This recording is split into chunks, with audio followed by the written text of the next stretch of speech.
Om Namo Bhagavate Shivanandaya. The topic for this May Yoga camp is the spiritual barometer.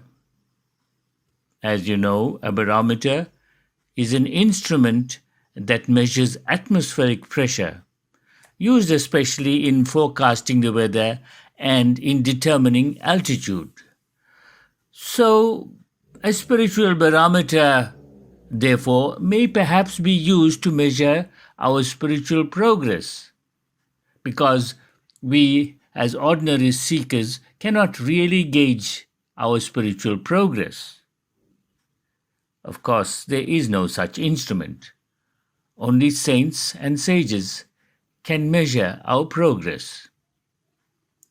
Now, in 1972, Sri Chandrasekhar of the Divine Life Society branch in Orissa published an article by our Divine Master, and it goes as follows. Here is an infallible barometer to find out the degree of your spiritual progress. Our Master Swami Shivananda says, how would you feel if 1. Your clean hands or best clothes are stained. 2. You stumble or commit a blunder and are laughed at. 3. You are hurt accidentally or stung by an insect or scorpion.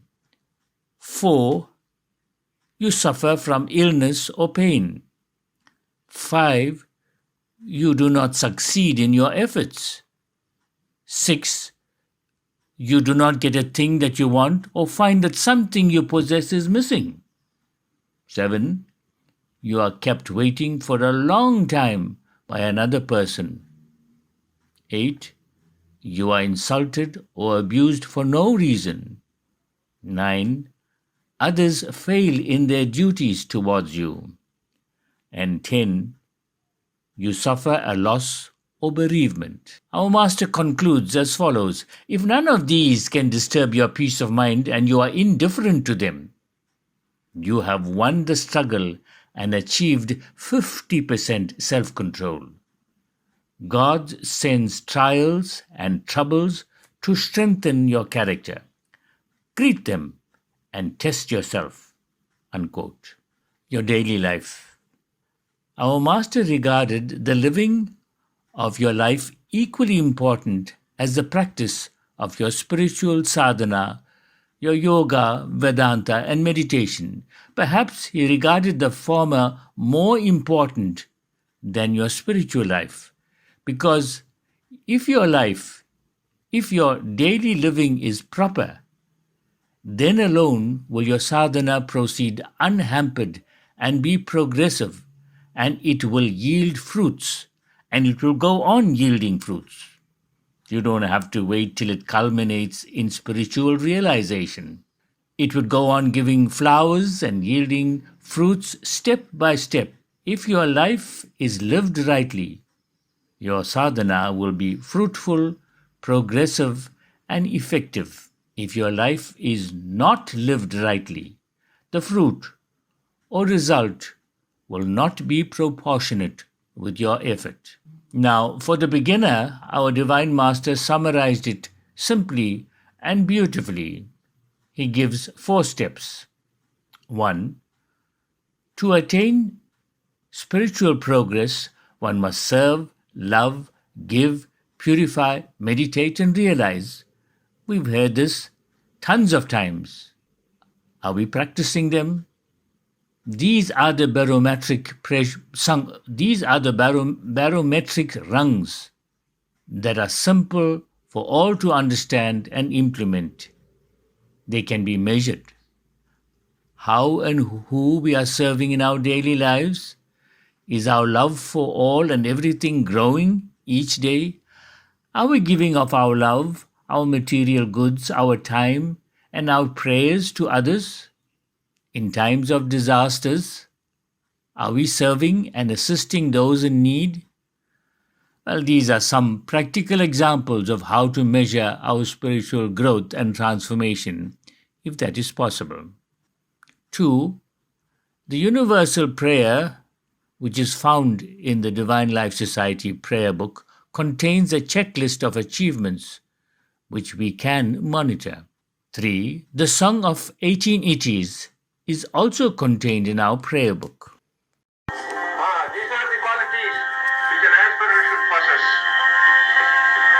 Serenity, regularity, observanity, sincerity, simplicity, veracity. Serenity, regularity, observanity, sincerity, simplicity, veracity. Equanimity, fixity, non-repulsivity. Equanimity, fixity, non-irritability. Adaptability, humility, tenacity. Adaptability, humility, tenacity. Integrity, nobility, magnanimity. Nobility, magnanimity. Charity, generosity, purity. Charity, generosity, purity. That was the golden voice of our Divine Master, Sri Swami Shivananda, who gave us the instruments to slay egoism.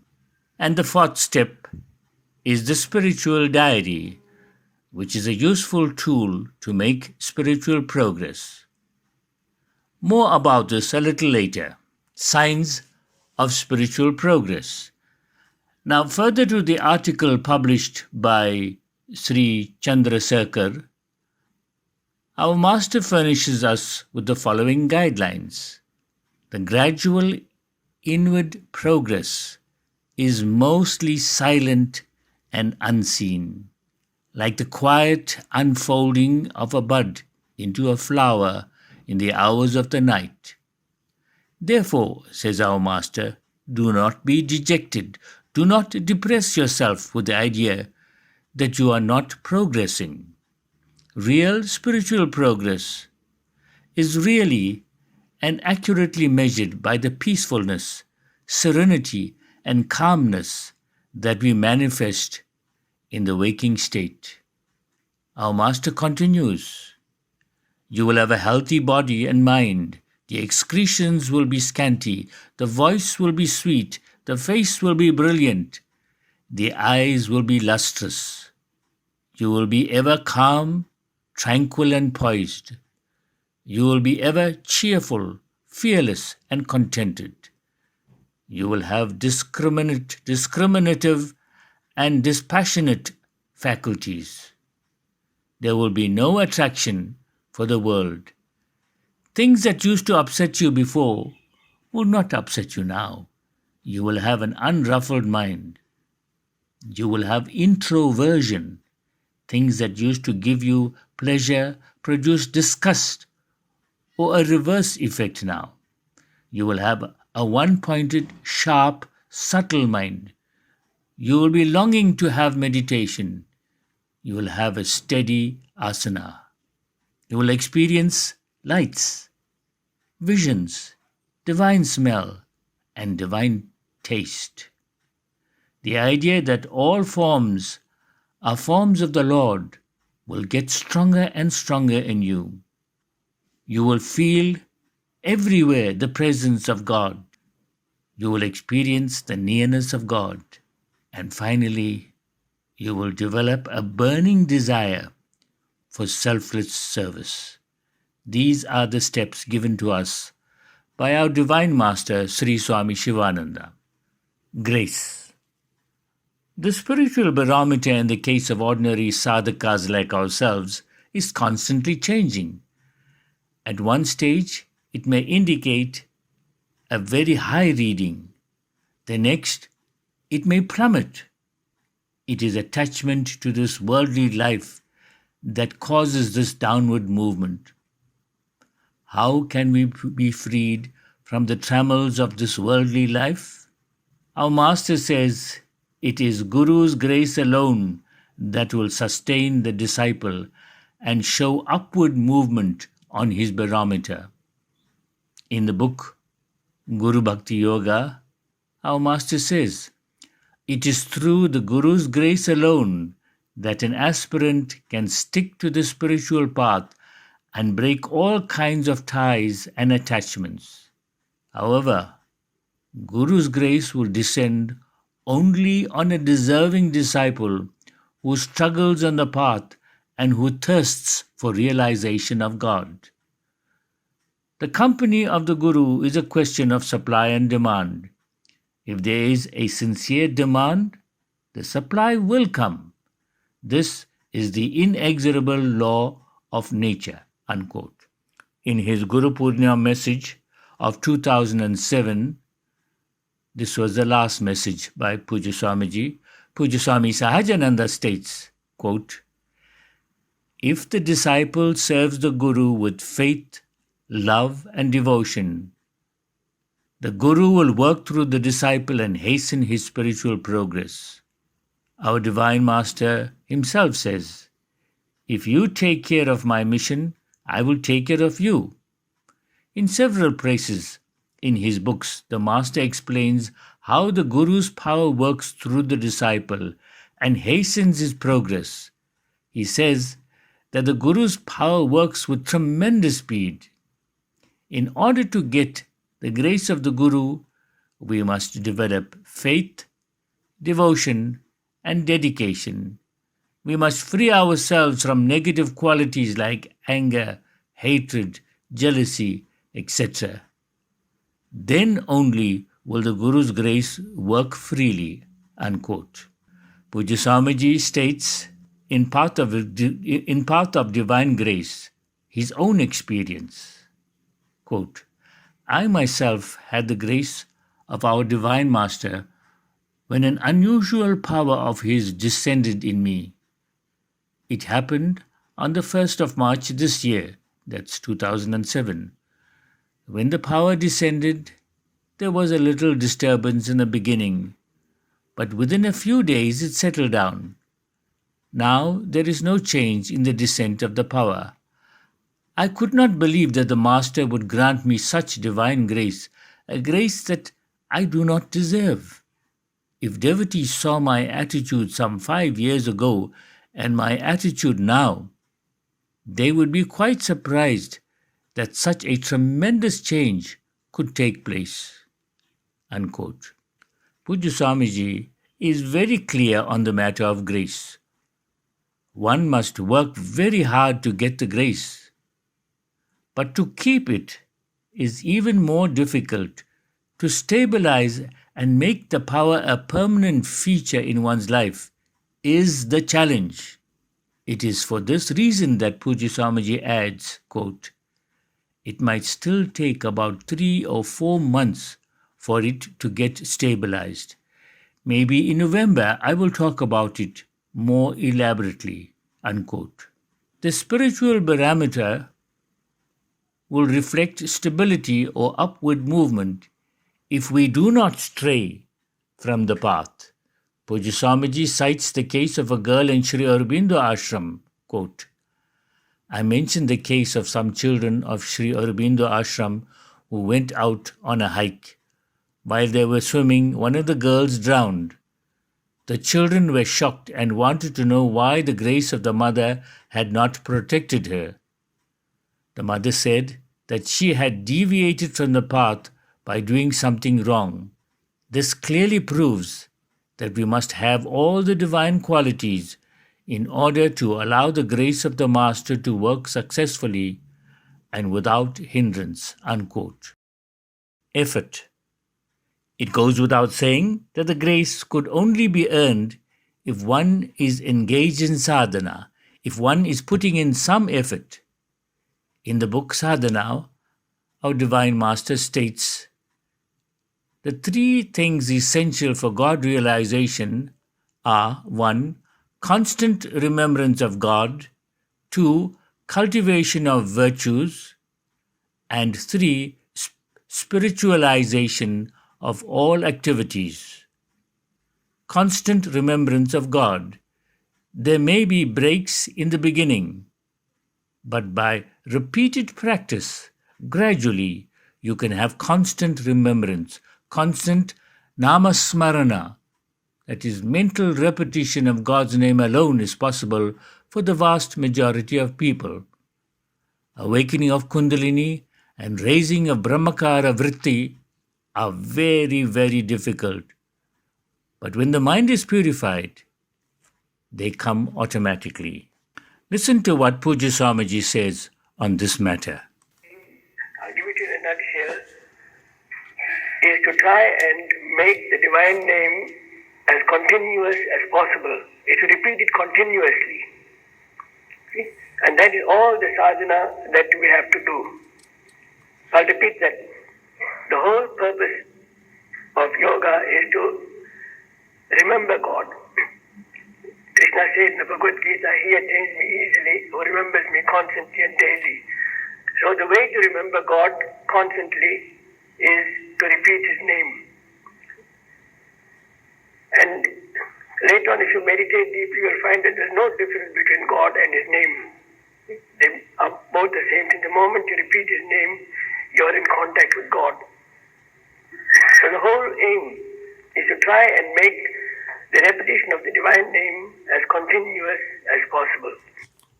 So there it is, directly from the saint who has practiced constant remembrance of God. 2.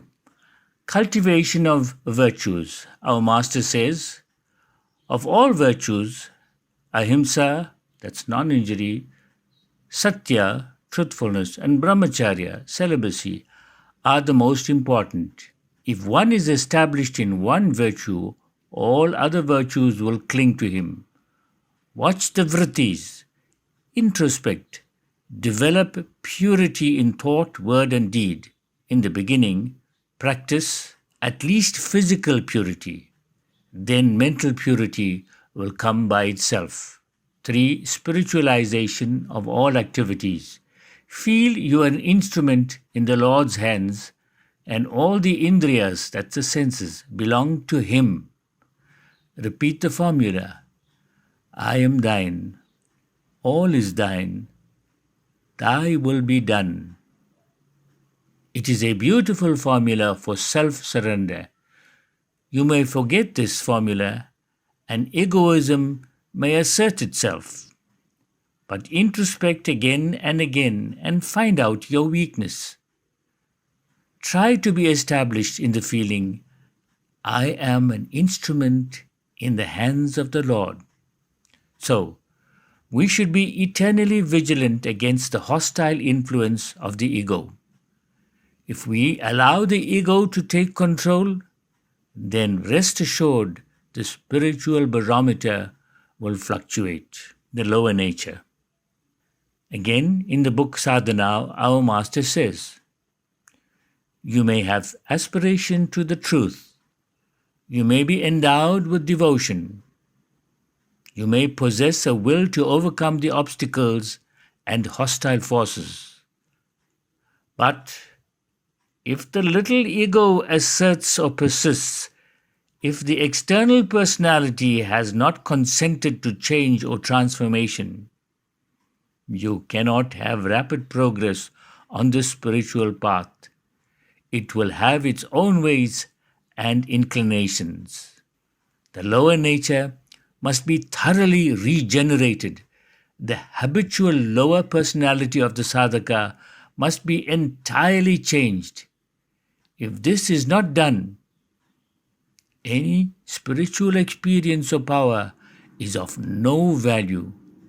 If this little ego or human personality persists in retaining its petty, limited, selfish, ignoble, false, and stupid human consciousness, any amount of tapas or sadhana will bear no fruit. This means that you do not really thirst for God realization. It is nothing but idle curiosity, says our master. Pujya Swamiji explains this beautifully. So everything boils down to obedience. See, whether I'm the spiritual head or not, but if she is guiding the kitchen, then I've got to obey and carry the instructions out. And that is how it's going to work. But if you're going to display your ego, then you're going to get knocks and blows. And the more your ego is displayed, the more knocks and blows you're going to get. And your ego is going to get damaged. And if it gets damaged beyond repair, then another birth has got to go by. Gurudev, our Divine Master, explains further. This change of the lower nature is not easy. The force of habit is ever strong and inveterate. It demands great strength of will. The aspirant often feels helpless against the force of old habits. He will have to develop his sattva by regular japa, kirtan, meditation, untiring selfless service, satsang, etc. He must introspect and find out his own defects and weaknesses. He must live under the guidance of a guru. The guru finds out his defects and points out suitable ways to eradicate them. If the old nature becomes obstinate, self-assertive, or aggressive, and if it is supported and justified by the lower mind and will, then the matter becomes very serious. He becomes incorrigible, turbulent, unruly, arrogant, and impertinent. He breaks all the rules and disciplines. The aspirant should give his full consent with all his being for the change of the lower nature into the divine nature. He must make total, unreserved, ungrudging self-surrender to the Lord or to the Guru. He must have this true spirit and right abiding attitude. He must make the right persistent endeavors. Then only will the real change come. Mere nodding the head or mere professing, merely saying yes, will not serve any purpose. It will not make you a superman or a yogi. Sri Aurobindo says, in this yoga, the whole principle is to open oneself to the divine. It is there above you, and if you can once become conscious of it, you have then to call it down into you. It descends into the mind and into the body as peace, as light, as a force that works, as the presence of the divine with or without form, as Ananda. Before one has this consciousness, one has to have faith and aspire for the opening. Aspiration, call, prayer are forms of one and the same thing and are all effective. You can take the form that comes to you or is easiest to you. The other way is concentration. You concentrate your consciousness in the heart. Some do it in the head or above the head and meditate on the mother in the heart and call her in there. One can do either and both at different times. Whatever comes naturally to you or you are moved to do at the moment. Especially in the beginning, one great necessity is to get the mind quiet. Reject at the same time of meditation all thoughts and movements that are foreign to the sadhana. In the quiet mind, there will be a progressive preparation for the experience. But you must not become impatient if all is not done at once. It takes time to bring the entire mind into a state of quietness. You have to go on till the consciousness is ready." Unquote. If we follow this advice carefully, challenging though it may be, then the spiritual barometer can only register progress. Pujya Swamiji explains. I would advise all our devotees that a few things you'll have to do in order to develop bhakti, in order to develop faith. One is to have regular satsang at home. It's a must. See? This will give you protection. So many instances are given, see, in the case of our devotees who have been protected. I'm always reminded how Ram Jatan was going during the Nanda riots. He had a garage in that area, and every car that went past it was stoned. But when his car came, he called for Gurudev, and he said that they had the stone like that, but the hand wouldn't come down. So Guru can do anything he wants to, but you'll have to get used to calling him. You might call it the calling sadhana. See, you got to call at every moment. See, in the kitchen, wherever you are, you dedicate your work and you call upon him. So I advise everyone to have a regular satsang at home for 15 minutes, half an hour. And the Mahamrita mantra is a must for everyone because of the accident. We were coming just now. A car went past like a bullet. I think it was going about 170 or 180 kilometers. See? It just burst past. See? So you'll avoid accidents. So far, we haven't heard of any of the Divine Life members having any serious actions and people are injured. But that's because you are doing the Mahamrita mantra. So all devotees must do the Mahamrita mantra 108 times a day. It takes about 12 minutes. If you say it fast, you'll finish it in 12 minutes. And Sri Hanuman Chalisa also will give you protection for the house. So it's a must. If you want Buddha's grace to help you, then you'll also have to do your share. See? Then faith will develop and you'll go nearer God. So whatever happens to us, we will rely upon God and you'll find that everything will be done. Now what I'm trying to say is that we cannot run away from anything. The more you run away, the more it's going to pursue you. If you stand and face it, then it's going to disappear. The mind creates a lot of things. It creates trouble and it creates worry when there is no worry. Our master reinforces this concept with the following analogy. The fruit that is allowed to ripen in the tree will be very sweet. But this takes a long time. That tree which grows slowly for a number of years will become very strong and useful for various purposes. Even so, that aspirant who does rigorous sadhana for a long time with patience will become a dynamic and perfect yogi. Nowadays, students are very impatient. They want to become yogins within 2 or 3 years by doing a little pranayam, sirshasan, and some japa, unquote.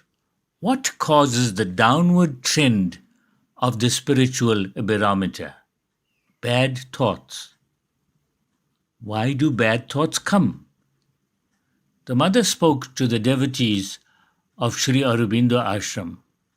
Quote, "Haven't I told you why bad thoughts come?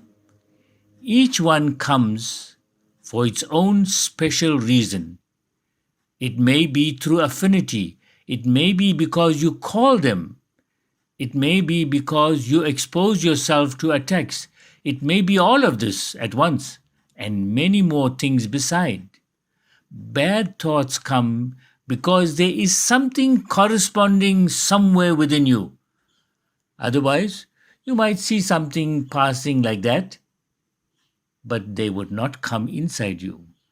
To be able to get out of that and live fully in the mental atmosphere, one must have a very steady sense of inner direction."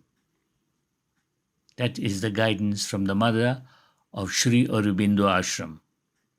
How to control bad thoughts? Swami Vivekananda says, quote, "To control our passions, we have to control them at their very roots. Then only shall we be able to burn out their very seeds. As fried seeds thrown into the ground will never come up, so these passions will never rise again." Unquote. Our Divine Master states in the book Bliss Divine, at first, an evil thought enters the mind. Then you entertain a strong imagination. You take delight in dwelling on that evil thought, and you give consent to its remaining in the mind.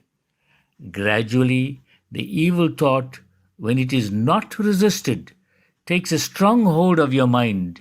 Eventually, it becomes difficult to resist. Thoughts gain strength through repetition.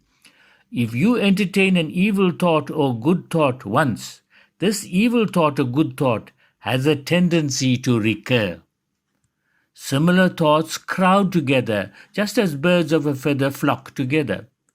If you entertain one evil thought, all sorts of evil thoughts join together and pull you down. If you entertain any good thought, all good thoughts join together and raise you up. Unquote. So there it is, one of the causes of the movement of the spiritual barometer. Now the question still remains, how can one control bad thoughts? Our master gives a beautiful reply. Realize fully for yourself the grave and ruinous consequences of evil thoughts. This will set you on your guard when evil thoughts come. The moment they come, exert yourself or divert the mind to some other object or divine thoughts, prayer, or repetition of the divine name. A real earnestness to drive away evil thoughts will keep you on the alert, so much so that even if they appear in dream, you will at once wake up. Keep the mind fully occupied and evil thoughts will not enter. An idle brain is the devil's workshop, they say. Watch the mind every minute and always engage in some work. Avoid loose talk and gossip. Fill the mind with sublime thoughts such as those contained in the Gita, the Upanishads, and the Yoga Vasishtha. Aspiration. Being good is not good enough. The spiritual barometer will not register progress. One must have an aspiration to unite with God, to enjoy permanent and unbroken peace and bliss.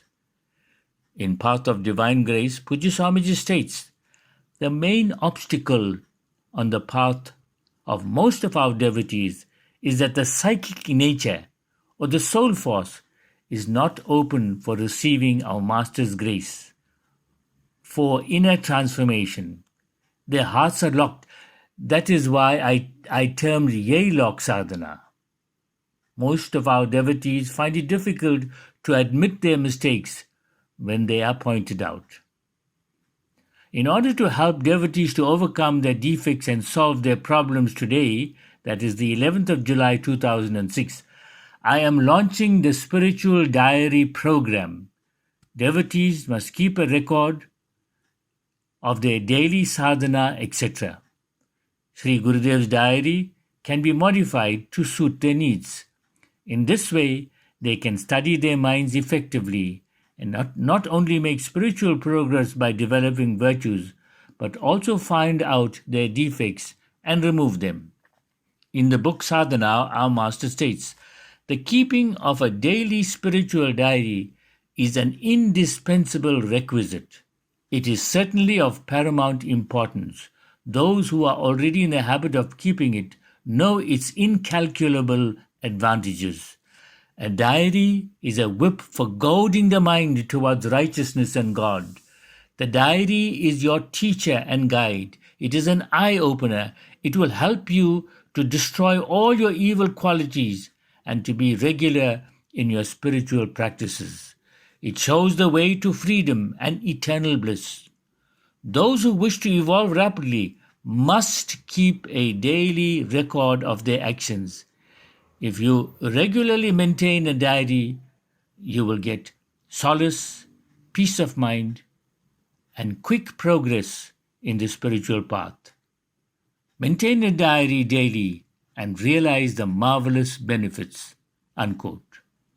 So, the diary is a tool that will fuel this aspiration for the divine. There is no progress if there is no aspiration. When Pujya Swamiji visited Shivananda Ashram Chatsworth in 1993, he spoke about the triple gate to the peace of mind. He said, there are three qualities that are lacking today, but are necessary if you want to have peace of mind. You must be able to discriminate what is right, what is wrong, whether what I am doing is good for me or not. Even if you have discrimination, if you don't have dispassion, if you don't put it into practice, then it will not help at all. You have to put it into practice, what you feel is right, and try to make some effort to change yourself. So discrimination must be there, and together with that, dispassion. If you don't have these, then you will not make any progress, and you are not going to have peace of mind. Aspiration is the third quality. Aspiration and prayer can help you to avoid whatever karma has to come. In any case, if you aspire for God and if you say God's name, then even if that karma comes, it is not going to hurt you at all because your mind will be enjoying bliss. Unquote. In the same article, Pujya Swamiji not only enlightens us about the path of God realization, but also reveals his own spiritual status. Quote, now, why do we want to realize God? That is the question. Is it because we just want to get rid of sorrow, pain, and so on? No, that is only a negative side. We want to realize God because the bliss is so great and so marvelous that the human brain cannot comprehend it. If Gurudev did not give me these experiences, then I will not be able to say that there is such an experience. However, the human mind can never describe it. That is why they say it is bliss absolute. They use the word absolute because it is not relative at all. And when you experience these planes, the first thing that strikes you is that it is ever new and ever fresh. There is no monotony in it. Unquote. We can be certain that the spiritual barometer reaches its pinnacle after this ultimate experience. A special prayer. To ensure that we are constantly calling for the divine presence within, for the divine master within, to keep the spiritual barometer moving the right direction, in the upward direction, we should repeat a prayer compiled by the mother of Sri Aurobindo Ashram. Here is an example of such a prayer. O Lord, O Divine Master, grant that I may think only of Thee, live only for Thee, aspire only for Thee, work only for Thee, seek only Thee, serve only Thee, adore only Thee. Unquote. The words of Sri Gurudev to Dr. Devaki Kuti as recorded in From Man to God-Man serves as a useful reminder. Quote, happiness comes when the individual merges with God. Conclusion. If we wish the spiritual barometer to zoom upwards, to reach its target speedily, then we must pray to our Guru, to God, to grant us the fearlessness that our Divine Master possesses, to leap before we look on the spiritual path. At the beginning of this presentation, we reflected on the searching questions our Master says we should ask ourselves to determine the degree of our spiritual progress. In this poem, he gives us his own response. I am not afraid. Let the whole world oppose me. Let all turn out as my enemies. Let all my friends and disciples leave. Let me be put into prison. Let me be sent on lifelong exile. Let me be burnt alive. Let me die of hunger. Let me be poisoned or crucified. Let my body be cut to pieces. Let people come to stab or cut my throat. Let me remain without anyone for help. Let a thunderbolt fall upon my head. Let me be thrown into the sea. Let me be trampled upon by an elephant. Let me be rolled down from a mountain summit. There is no fear in my heart. No more. I have powdered death, Maya, and effects. I am the immortal soul. Sivoham, Sivoham.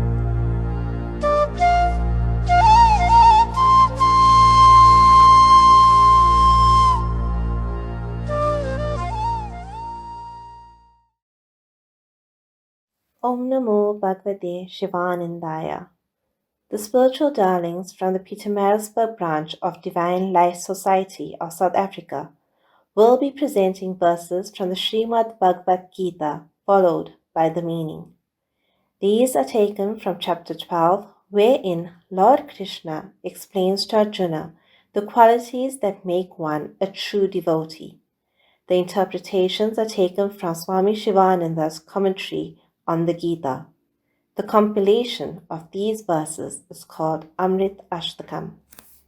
Om Shri Paramatmane Namaha. Ata Dwadasho Dhyayaha. Shri Bhagavan Uvacha. Advishta sarvabhutanam nitra karune evacha nirmamo nirahankara samadukha sukashami. Santushta Satatam Yogi Yatatma Dridhanishchaya Meya Patamano Buddhir Yomad Bhakta Same Priya. Yasmano dvijate loko lokano dvijate chaya harshamarshabhayo dvegir muktoya sachame priya. Anapeksha shuchirdaksha udasino gatavyatam sarvaramba parityagi yo madbhakta same priya. Yo na rishyati na dveshti na shochati na kangshati shubha shubha parityagi bhakti manya same priya.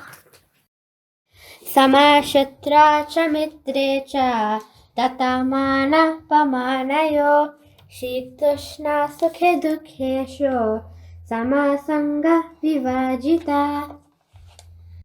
Tulya nindastu tirmoni santushtu yena kenachit aniketastiramati bhakti mame priyo nara. Yetu dharmyamritamidam yatuktam paryupasate shraddha danha mat parama bhaktaste sivame priya. Om Tat Sat Iti Srimad Bhagavad Gitasu Upanishatsu Brahma Vidyayam Yoga Shastri Shri Krishna Arjuna Samvade Bhakti Yogo Namaha Dwadashodhyaya. Om. The verses will now be chanted together with its meaning. Advishta sarvabhutanam mitra karuna evacha nirmamo nirahankara samadukha sukashami. Lord Krishna told us that we must not hate anyone. We must see God in all. We must have mercy and compassion. Santushta Satatam Yogi Yatatma Dridhanishchaya Meya Pitamano Buddhir Yomad Bhakta Same Priya. We must be ever content, steady in our meditation, and we must dedicate our mind and intellect to the Lord. We must be cheerful. Yasmano dvijate loko lokano dvijate chaya harshamarshabhayo dvegir Muktora Sachame Priya. The Lord says that we must not worry the world and also not be worried by the world. We must be free from joy, envy, fear, and anxiety. Anapeksha Shachirdaksha Udasino Gatavyatam Sarvaramba Parityagi Yomad Bhakta Same Priya. The Lord says we must have purity in body, mind, and actions. External purity comes from cleanliness, and internal purity comes from good thoughts and virtues. We must take decisions immediately in matters that require prompt attention. We must not delay.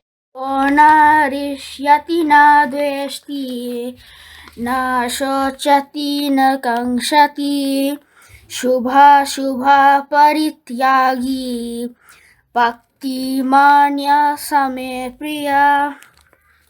We must not rejoice when we get desirable objects or get upset when we get undesirable objects. We must not grieve when we lose a cherished object. Whatever happens, whether good or bad, we must see the Lord's presence in these. Samashutra cha mitre cha tatamana pamanayo shitushna sukhe dukhisho samasanga vivajita. The Lord says we must treat everything the same. We must be the same to a friend or to an enemy, the same in cold and heat, and the same in pleasure and pain. Tulyanindastu tirmuni santushtu yena kenachit aniketa stiramatir bhakti mame priyonara. We must not get overly happy when we get complimented or sad when we get scolded. We must control our tongue and our thoughts. As a result, our minds will be serene and silent. Dharmyamrita medam yatoktam paryupasate shraddha danhamat parama bhaktasde divame priya. The Lord tells us, if we follow the teachings in these 8 verses, we will be exceedingly dear to Him.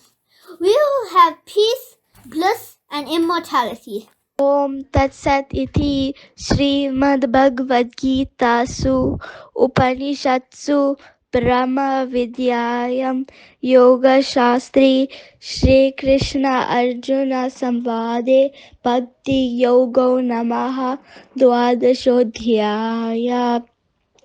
Thus, in the Upanishads of the glorious Bhagavad Gita, the science of the eternal, the scripture of yoga, the dialogue between Sri Krishna and Arjuna, ends the 12th discourse entitled The Yoga of Devotion.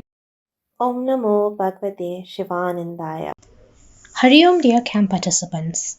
Thank you for tuning into our yoga camp online lessons. Please note that satsang will commence at 11 a.m. and a WhatsApp link will be sent to you shortly. Om.